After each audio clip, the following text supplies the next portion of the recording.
러일 전쟁을 승리로 이끈 일본은 우리나라의 이토 히로부미를 특사로 파견하면서 1905년 11월 17일에 을사늑약을 맺게 됩니다.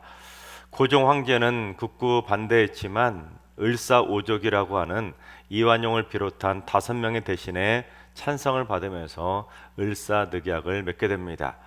근데 일본은 이 을사늑약 조약문 안에 마지막 제5조에 뭐라고 기록했냐면, 일본 정부는 한국 황실의 안녕과 존엄을 유지함을 보증한다라고 써놓음으로써 대한제국을 보호한다는 그럴싸한 명분은 세웠지만, 사실상 그 을사늑약문 조약문을 따져보면 우리나라의 외교권을 박탈한다는 내용입니다. 그래서 일본을 거치지 않고는 다른 어떤 나라와도 조약을 맺을 수 없다고 우리나라의 외교적인 주권을 박탈해 버린 것입니다. 그러니까 사실상 을사늑약을 맺었던 1905년부터 우리나라는 일본의 영향을 받을 수밖에 없게 된 것입니다. 그리고 나서 일본은 을사늑약을 반대하던 고종 황제를 강제로 폐위시켜 버리고 1910년 8월 22일에 일본의 통감이었던 데라우치와 그리고 매국노였던 이완용이 한일 병합 조약을 맺음으로써 대한제국은 멸망하게 되고 일본의 식민지로 전락하게 됩니다. 근데 한일 병합 조약 맨 마지막 부분에 뭐라고 기록해 놓았냐면, 본 조약은 일본군 황제폐하 및 한국 황제폐하의 재가를 받은 것으로서 공포일로부터 이를 시행한다라고 되어 있습니다. 한국 황제의 재가까지 받아서 공포한다는 것이죠. 하지만 이 한일 병합 조약문을 자세히 살펴보면 당시 우리나라 대한제국의 황제였던 순종 황제의 서명도 기록되어 있지 않고 대한제국의 국세도 찍혀 있지 않습니다. 그러니까 일본이 철저하게 날조시킨 조약인데도 불구하고 일본은 그로부터 일주일 뒤에 강제로 한일 병합 조약을 발표하면서 이 나라를 35년 동안 강제로 식민지로 지배하게 됩니다.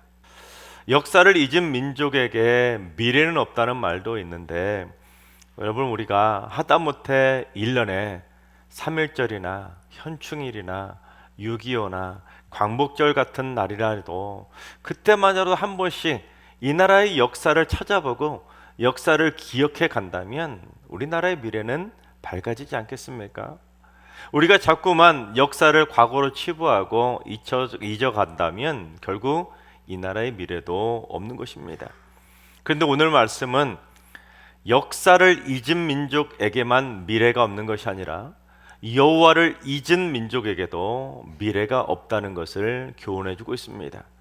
바라옵기는 우리나라가 역사를 잊지 않고 무엇보다도 여호와를 잊지 않는 민족이 됨으로 말미암아 다시는 이 땅의 그런 치욕스러운 아픔의 역사가 되풀이되지 않고 하나님께서 굳건하게 지켜주시는 하나님의 복받는 민족으로 세워지게 되기를 주님의 이름으로 축원합니다.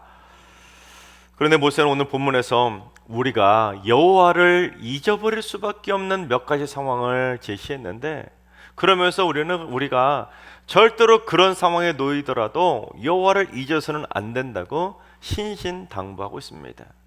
자, 그게 어떤 상황이냐면, 첫 번째는 풍요로움 속에서 여호와를 잊지 말아야 된다는 것입니다.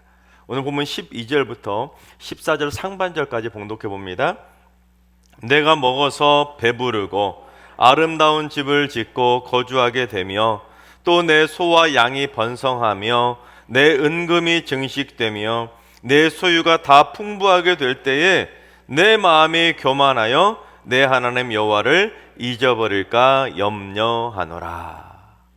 여러분, 모세는 이스라엘 백성들이 배부르게 먹고 마시고 또한 크고 아름다운 집에서 떵떵거리고 살고 소유 재산이 풍부하게 막 번성해서 풍요로움이 충만해져서 그 풍요로움 가운데 젖어들게 된다 보면 여호와를 잊어버리게 될까 염려가 된다고 걱정하고 있는 것입니다. 근데 그 염려가 오늘날 우리에게 점점 현실이 되어가고 있다는 것입니다. 통계청 자료를 조사해 봤더니 우리나라 국내 총생산인 GDP가 통계청 자료 수집이 시작된 1953년에 우리나라 전체 국내 총 생산이 얼마인지 아십니까? 겨우 477억밖에 되지 않았다고 합니다. 그러니까 1953년에 우리나라 사람들 전체 열심히 노력해서 생산한 총 생산액이 겨우 477억밖에 되지 않았다는 것입니다. 그런데 2021년 작년 GDP가 얼마인지 아십니까? 무려 2071조 6580억이 되었다고 합니다. 그러니까 불과 68년 만에 GDP가 무려 43,430배가 늘어난 것입니다. 여러분, 한 국가의 경제 성장률이 보통 2%에서 3%입니다. 5% 정도 되면 참 잘했다라고 쳐주는 것이 바로 경제 성장률입니다.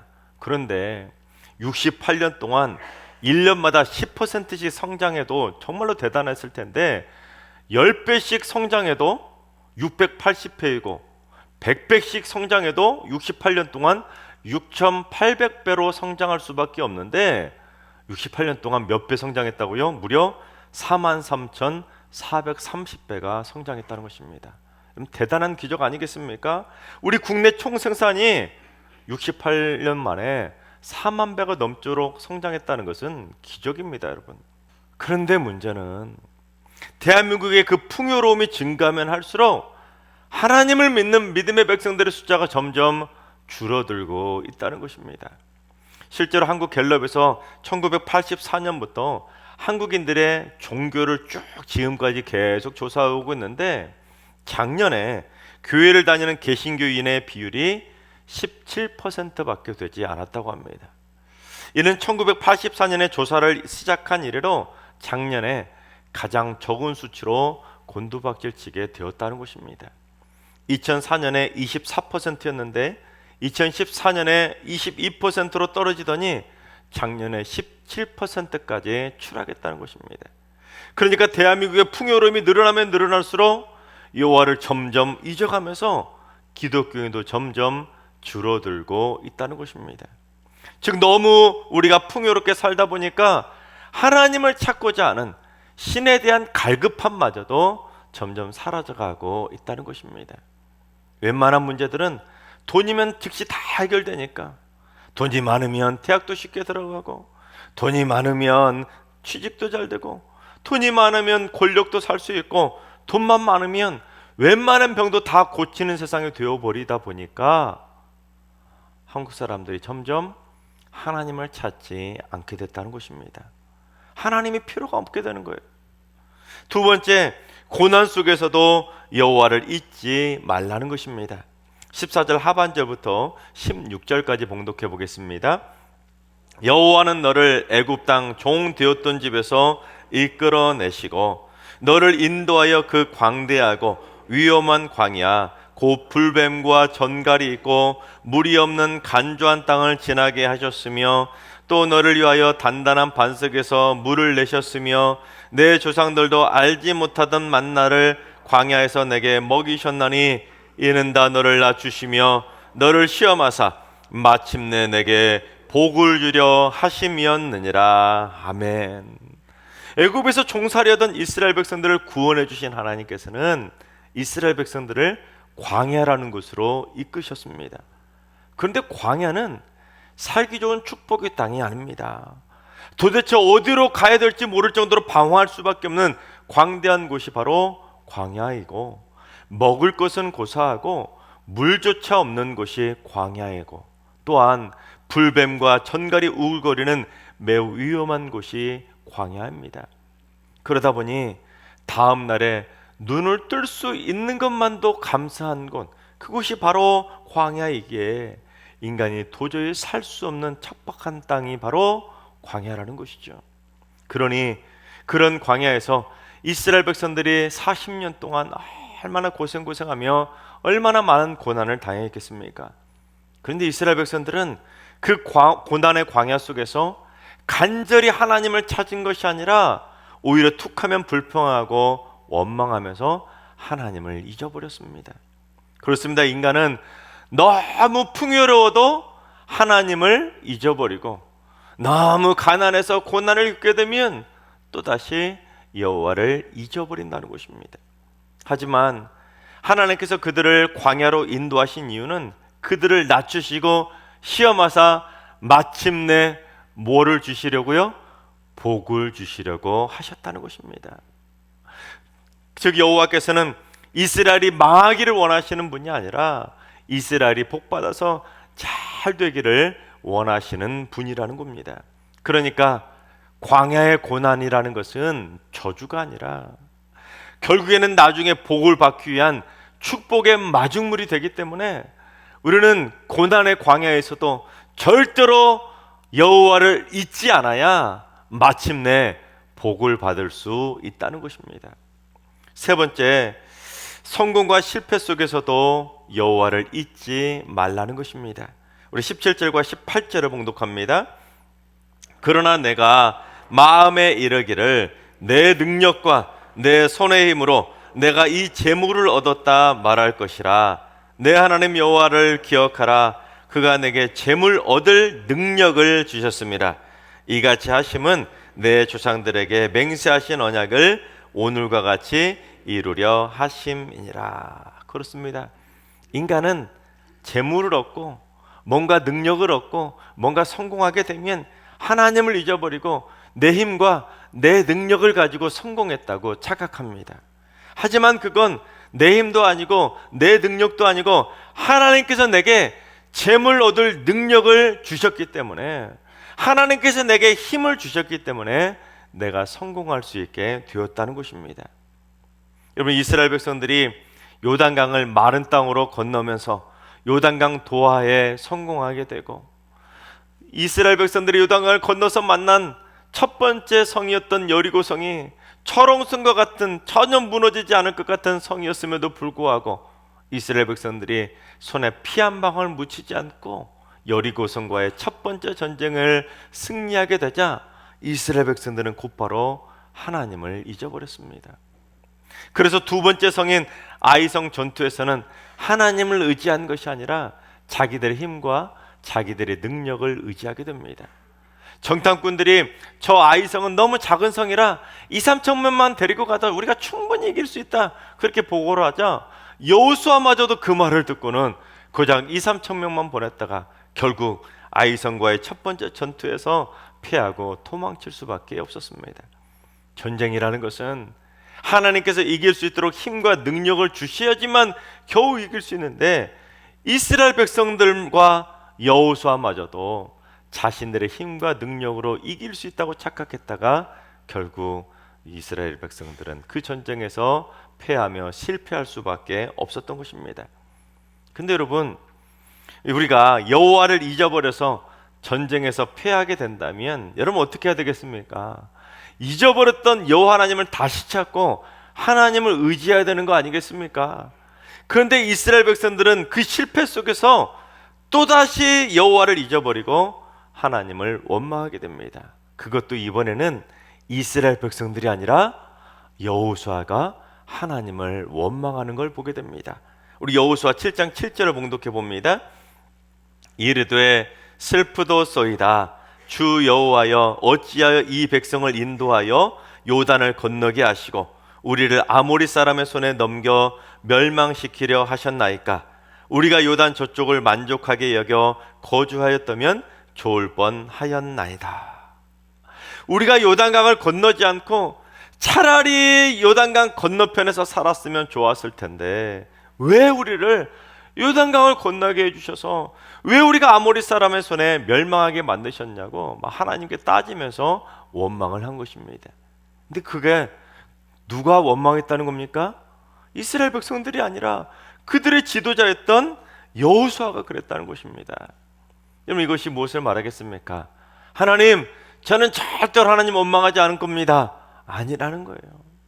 인간은 누구나 성공하게 되면 여호와를 잊어버리고 내 힘과 내 능력이 좋아서 성공했다고 착각하고, 또 반대로 인간은 실패해도 여호와를 잊어버리고는 하나님께서 나를 도와주시지 않았다고, 또는 말도 안 되는 이유를 들이대면서 하나님을 원망하게 된다는 것입니다. 그것이 바로 악한 인간의 본성이라는 것입니다.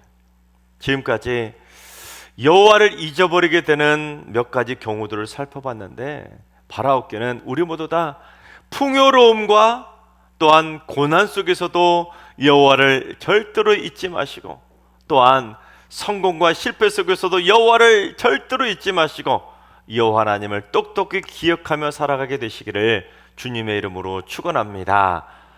자, 그렇다면 우리가 어떻게 해야 풍요로움과 고난 속에서도 여호와를 잊지 않고 성공과 실패 속에서도 여호와를 잊지 않을 수 있느냐? 첫 번째는 여호와의 말씀을 암송해서 마음판에 단단히 새겨야 여호와를 잊지 않을 수가 있다는 것입니다. 제가 2006년에 이스라엘과 이집트, 레바논, 시리아, 요르단까지 5개국의 성지 답사를 다녀온 적이 있었습니다. 성경 속의 수많은 성지와 유적지를 직접 막 돌아다니면서 바라보면서 참 많은 은혜와 도전을 받았었습니다. 그 성지 답사를 통해서 성경을 바라보는 눈도 많이 커지고 달라지게 되었는데, 근데 제가 그 성지 답사를 다니면서 가는 곳마다 심심치 않게 눈에 띄어서 눈살을 찌푸르게 만들었던 곳이 있었습니다. 그것이 뭐냐면 낙서입니다. 우리나라 관광지에만 낙서가 있는 것이 아니라 그 귀한 성지나 유적지에도 낙서가 참 많아도 너무나 많았습니다. 그런데 한글 낙서도 심심치 않게 많았습니다. 몇 년 몇 월 며칠에 암흑에 다녀가다, 하트를 쫙 그려놓고 양쪽에 철수 영희 등 이런 식으로 한국 사람들이 이름이 기록된 그걸 보니 참 마음이 아팠습니다. 근데 보통은 펜으로 쓰는 경우가 많았지만 아예 돌을 막 파서 새겨버린 낙서도 많았는데, 심지어 성전의 그 대리석 기둥에다가 그 파가지고 이름을 새겨오는 낙서도 보았습니다. 그런데 펜으로 쓴 낙서는 지울 수라도 있지만 돌을 파서 새겨버린 낙서는 지울 수도 없는 것입니다.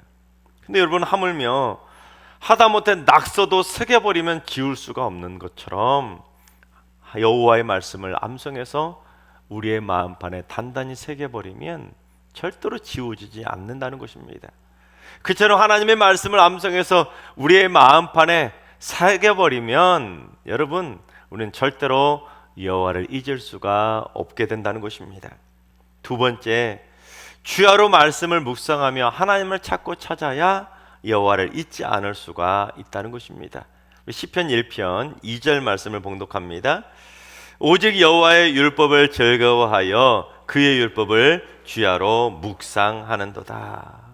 성경 말씀이 너무 좋아서 즐거운 마음으로 주야로 밤낮으로 하나님을 찾고 찾아야 여호와를 잊지 않을 수가 있다는 것입니다. 그처럼 하나님의 말씀을 암송해서 마음판에 새기고 하나님의 말씀을 주야로 묵상하면서 하나님의 말씀을 찾고 찾으면 우리가 여호와의 말씀을 잊지 않을 수가 있기 때문에 우리가 풍요로움과 고난 속에서도 하나님의 말씀이 막 생각나게 되는 것이고, 성공과 실패 속에서도 하나님을 잊지 않고 하나님의 말씀을 생각할 수 있게 되는 것입니다. 마치 학생들이 영어 단어를 날마다 사전을 찾아보면서 날마다 읽고 읽으면서 보면서 외우는 것처럼 우리도 날마다 주야로 하나님의 말씀을 막 찾고 찾으면서 하나님의 말씀을 암송하며 마음판에 단단히 새겨야 우리가 하나님을 잊지 않을 수가 있다는 것입니다. 에이, 먹고 살기 바쁜데 무슨 말씀을 암송해요? 내 나이가 몇 살인데 말씀을 암송해요? 저는 기억력이 좋지 않아서 암송을 잘 못해요. 아닙니다, 여러분. 우리는 누구나 하나님의 말씀을 암송할 수가 있습니다. 하나님께서 사랑하신 여러분, 여호와의 말씀을 주야로 묵상하면서 암송하시고 늘 여호와를 찾고 찾음으로 말미암아 하나님을 마음판에 단단히 새길 수 있길 바랍니다. 그래서 여러분, 우리가 삶 속에서 만나는 어떤 형편과 처지에 놓이더라도 절대로 하나님을 잊지 않고 하나님을 기억함으로 말미암아 마침내 우리 모두 복의 복을 받게 되시기를 주님의 이름으로 축원합니다. 세 번째, 늘 초심의 첫 마음으로 돌아가야 여호와를 잊지 않을 수가 있다는 것입니다. 여러분, 초심할 때 이 초자가 처음 초자인데, 이 초자가 옷 의자와 칼도자가 합쳐서 그래서 초자입니다. 여러분, 옷을 만들 때 처음에 무엇을 해야 됩니까? 원단을 칼로 잘라야 옷을 만들 수 있지 않습니까? 그러니까 초심이라는 것은 내가 어떻게 지금 이처럼 멋진 옷을 입게 되었는지 처음에 원단을 자르던 그 첫 순간을 기억하라는 것이 바로 초심이라는 것입니다. 그 초심의 첫 마음을 잊지 않았던 시인이 있었습니다. 광복절 이듬해인 1946년 겨울에 전남 순천의 한 어촌 마을에서 한 사내 아이가 태어납니다. 근데 이 아이는 겨우 2살 때 어머니를 여의고 어머니 없이 자라게 됩니다. 성격마저 내성적인데다가 너무 심약해서 또래 친구들과 잘 어울리지도 못하고 그저 우두커니 먼 바다를 바라보는 일이 일상이었다고 합니다. 엄마가 그리웠기 때문이 아니겠습니까? 그래서 그는 엄마 없이 자랐던 어렸을 때의 그 외로움을 거울 삼아 동화 작가가 되기로 마음을 먹게 되는데, 결국 열심히 노력해서 유명한 동화 작가이자 신이 되게 되는데, 그가 바로 정채봉 작가입니다. 그는 불교 신자였는데 나중에 천주교에서 세례를 받고 기독교로 개종을 하게 됩니다. 그런데 그는 인생의 숱한 고난과 어려움이 있을 때마다 초심의 첫 마음으로 돌아가서 그 고난을 극복했다고 합니다. 그래서 그 마음을 담아서 지은 시가 바로 첫 마음입니다. 1월 1일 아침에 찬물로 세수하면서 먹은 첫 마음으로 1년을 산다면, 학교에 입학하여 새 책을 앞에 두고 하루 일과표를 짜던 영롱한 첫 마음으로 공부를 한다면, 세례성사를 받던 날에 빈 마음으로 눈물을 글썽이며 교회에 다닌다면, 나는 너, 너는 나라며 화해하던 그날의 일치가 가시지 않는다면, 여행을 떠나던 날 차표를 끊던 가슴뜀이 식지 않는다면, 이 사람은 그때가 언제든지 늘 새 마음이기 때문에 바다로 향하는 냇물처럼 날마다가 새로우며 깊어지며 넓어진다. 그렇습니다, 여러분. 우리가 언제 어디서든 어디 있든지 초심에 그 첫 마음만 잊지 않는다면 우리의 삶은 늘 행복해질 수가 있다는 것이죠. 특히 시인이 고백한 것처럼 우리도 세례 받던 날에 그 빈 마음으로 눈물을 글썽이며 교회에 다닌다면, 예수님을 만나고 은혜를 받았던 그 초심의 첫사랑의 눈물을 흘리며 우리가 늘 교회를 다닌다면, 우리는 풍요로움과 고난 속에서도 여호와를 잊지 않을 수 있는 것이고, 성공과 실패 속에서도 여호와를 잊지 않을 수가 있는 것입니다. 결국에는 여호와를 잊지 않고 복받는 삶을 살게 되는 것이죠.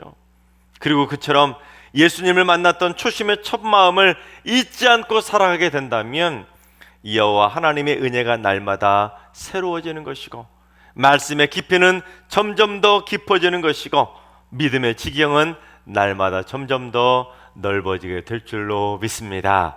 하나님께서 사랑하신 여러분, 이 민족이 여호와를 잊지 않는 민족이 되어서 우리가 먼저 하나님을 향한 믿음의 끈을 놓지 않고 날마다 마음판에 하나님을 새기며 살아갈 수 있기를 바랍니다. 우리가 여호와를 잊어버리면 우리 다음 세대 자녀손들이 여호와를 잊어버리는 거 당연한 거 아니겠습니까? 우리 모두 초심의 첫 마음으로 돌아가서 겸손하게 낮은 마음으로 날마다 여호와를 찾고 마음판에 새기며 기억하고 암송하며 살아감으로 말미암아 우리 모두 다 마침내 하나님의 풍성한 복의 복을 받아 누리게 되기를 주님의 이름으로 축원합니다.